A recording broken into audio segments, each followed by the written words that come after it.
دوستو یاد رکھنا، تگڑا اور مضبوط جوان پتہ کون ہوتا ہے؟ جس کی نظریں پوری طرح اس کے کنٹرول میں ہوں۔ یہ علامت جوانی ہے۔ اس آدمی کا پوری طرح دو لوگ دنیا میں کبھی کوئی کارنامہ سر انجام نہیں دے سکتے، ایک جو حرام کھاتا ہو، ایک جس کی نظر ناپاک ہو۔ محمد بن قاسم جب یہاں آئے تھے نا تو ایک دن بڑے پریشان تھے، تو ایک بزرگ کہنے لگے آپ کیوں پریشان ہیں؟ کہنے لگے راجہ دہر سے مقابلہ ہے اور ہماری فوج تو سندھ کے رستے بھی نہیں جانتی، زبان بھی نہیں جانتی۔ 2-4 دن کے بعد ان بزرگوں کی دوبارہ محمد بن قاسم سے ملاقات ہوئی تو بڑے خوش تھے۔ کہا اب آپ کیوں خوش ہیں؟ کہنے لگے وہ میرا مقابلہ نہیں کر سکتا، میں نے تحقیق کر لی ہے۔ کہا کیوں؟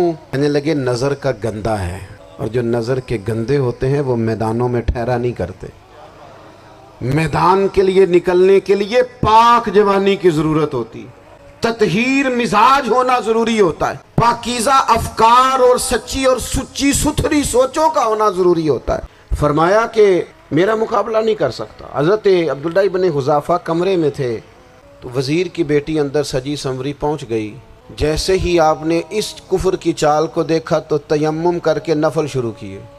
وہ ساری رات بیٹھی رہی، رب کا بندہ ساری رات عبادت کرتا رہا۔ عبادت بڑا سہارا ہے، مصلی بڑا سہارا ہے اللہ کے بندوں۔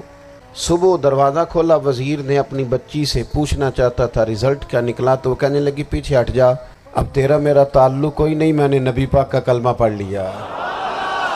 اس نے کہا میں نے بھی زمانہ دیکھا ہے، پر یہ کیا لوگ ہیں، کستوری کے بنے ہوئے، سندل سے دھلے ہوئے، کہ میں ساری رات کمرے میں رہی اور 100 اور 1000 آدمی جس جوان کا مقابلہ نہ کر سکے، اتنا طاقتور جوان کمرے میں رہا اور اسے نظر اٹھا کے نہ دیکھا۔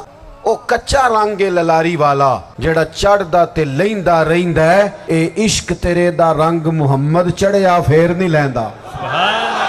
میں کہا ایک دفعہ نظر اٹھا کے نہیں دیکھا، کمال ہو گئی۔ اتنے بڑے لوگ، اتنی بڑی سعادت مندی، فیروز بختی، معاملہ فہمی حد ہو گئی۔ اللہ اکبر۔ دوستو بادشاہ جب پوری طرح ہار گیا نا، اس نے کہا مار دو۔ تیل گرم کیا ایک کڑاہی میں، اور جب آپ کو اس میں ڈالنے لگے تو آپ کی آنکھوں میں آنسو آ گئے۔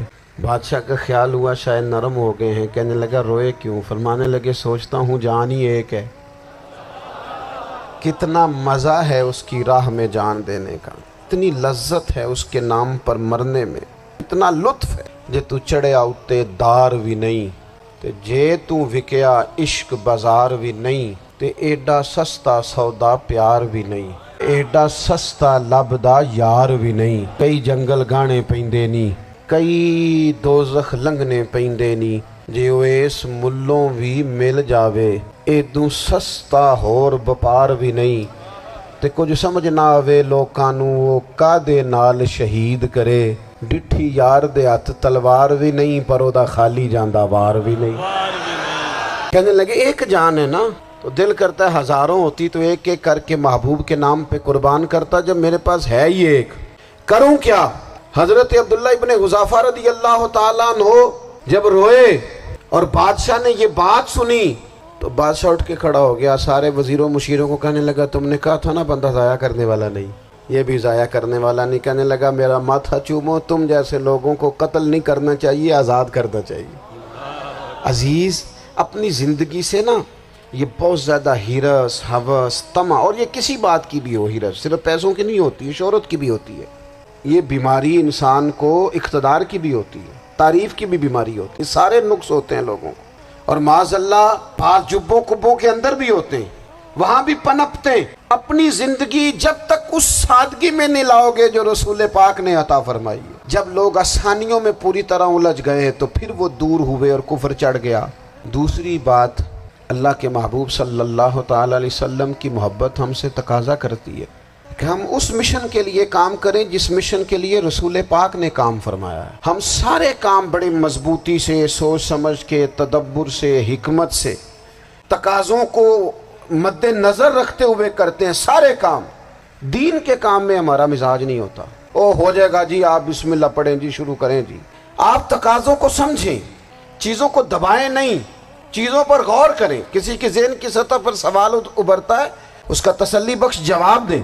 اپنی زندگی میں دین کے کام کے لیے اپنے آپ کو وقف کریں، اور دین کے کام کے بہت سارے پہلو ہیں۔ ہزاروں لوگوں کو قرآن پاک ٹھیک پڑھنا نہیں آتا، ہزارہا لوگ ہیں جو قرآن مجید کے مطالب سے آگاہ نہیں ہیں، دین کی بنیادی ضروریات سے لوگ نابلد ہیں۔ میں آپ کو کس طرح یہ بات سمجھاؤں کہ ہزاروں کی تعداد میں طلاقیں اس لیے ہوتی ہیں کہ مردوں کو طلاق کے مسئلے نہیں آتے، انہیں پتہ نہیں ہے کہ مجھے حقوق زوجین کے معاملے میں کیسے چلنا ہے۔ ڈھیر سارے گھروں میں تباہی اس لیے ہے کہ تربیت اولاد کا دینی منہج ہمیں نہیں پتا۔ اپنا حصہ ملائیں دین کے کام میں۔ ایک آدمی کو اگر تو نمازی کرنے میں کامیاب ہو گیا، تیری زندگی بدل گئی۔ وہ دین بیزار لوگ جو ہمارے بیچ بیٹھ کے ہماری نوجوان نسل کو پگڑی اور داڑھی کا نام لے کے بنیادی طور پر دین سے دور کرتے، ایسے نوجوانوں کو دین کا پیغام محبت دے کر دین کے قریب کرنا ہماری ڈیوٹیوں کا حصہ ہے۔ ہمیں ذمہ داری کا احساس کرنا پڑے گا، ہمیں یہ خاص قدم اٹھانا پڑے گا، توجہ دینی پڑے گی۔ مساجد، مدارس، میں آپ سے عرض کروں، اتنی ڈٹ کے مخالفت ہوتی ہے نا مدرسوں کی، اتنی ڈٹ کے۔ میں ادارہ چلاتا ہوں، اس کے چلانے میں جو مشکلات ہیں وہ تو ہم بتا نہیں سکتے آپ کو، اس لیے کہ میری قوم، میرا اس قوم سے تعلق ہے جو نعت خواں امیر کرنا چاہتی ہے، مدرسے نہیں، ہاں نقیب خطیب پیدا کرنا چاہتی ہے، شعر و شاعری کی زندگی کو پروان چڑھانا چاہتی ہے۔ فقط ہمارا ان لوگوں سے تعلق ہے جو لاکھوں کروڑوں روپیہ محافل پہ لگائیں گے، اور قاری صاحب بیچارے اگر مسجد کا کوئی ہونے والا کام کسی وقت بتا دیں گے تو وہ بڑی مشکل آ جائے گی ان کے لیے۔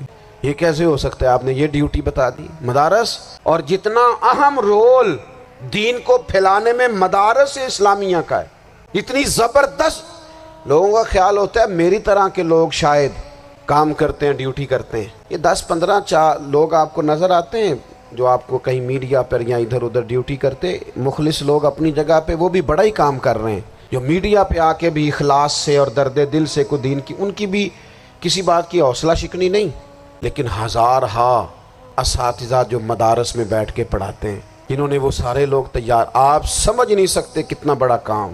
حفظ کا استاد جو ہوتا ہے نا، اس کی ڈیوٹی 24 گھنٹے ہوتی ہے، فجر سے پہلے اس نے بچوں کو اٹھانا ہے۔ تنخواہ تو ہم انہیں دینا نہیں نہ چاہتے جی، تنخواہ نہیں دے دی انہوں نے، ہمیں مولوی امیر نہ ہو جانا، مولوی نو تے سوٹ بھی 27ویں والی رات دے ہی ہے تاکہ کدھر سوان کے عید والے دن پا نہ لوے، چونکہ 27ویں تو بعد تے درزی پھڑتا ہی کوئی نہیں، کیوں حضرت؟ ایسا ہی ہے نا، اس وقت تو نہیں نہ لیتا، تو ہم چاہتے ہیں مولوی ہماری مرضی کے ہماری طرح کا سوٹ نہ پہن لے۔